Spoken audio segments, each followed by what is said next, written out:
अगर आप भी चाहते हैं नए वीडियो एवं नए ऑडियो देखने एवं सुनने के लिए तो हमारे गोल्ड स्टूडियो चैनल को सब्सक्राइब जरूर करें एवं बेल आइकन दबाना ना भूलें।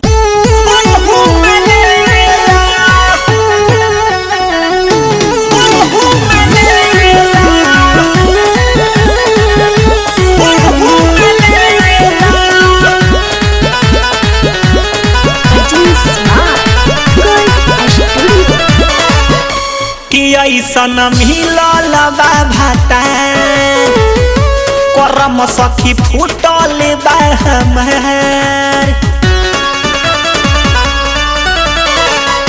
कि ऐसन मिलल बा भातार करम सखी फूटल बा हमार कबो हमके न सुख घर में हो देला देखो रहे बुखार ओहू में लेला कबो हमके सुख घर में नहीं देला देखो रहे बुखार ओहू में लेला। Mahadev recording studio Siwan.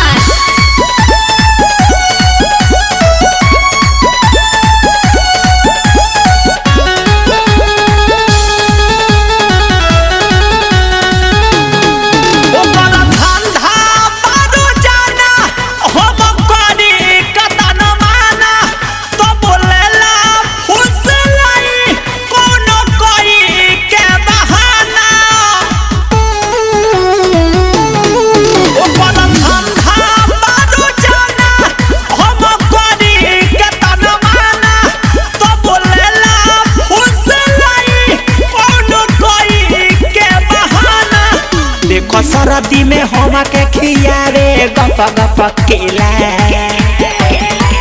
जब रहे बुखार ओहू में लेला देखो घर में ना हमारा के सुख कब देला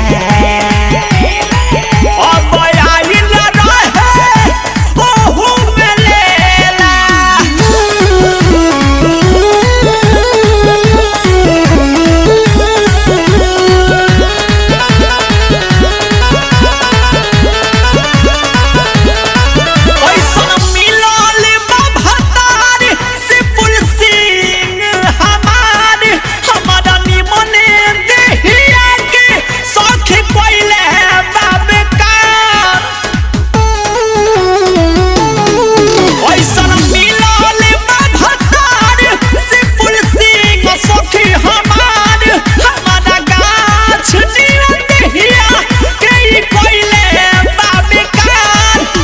सपियू सपिंटू हवे उनकर चेला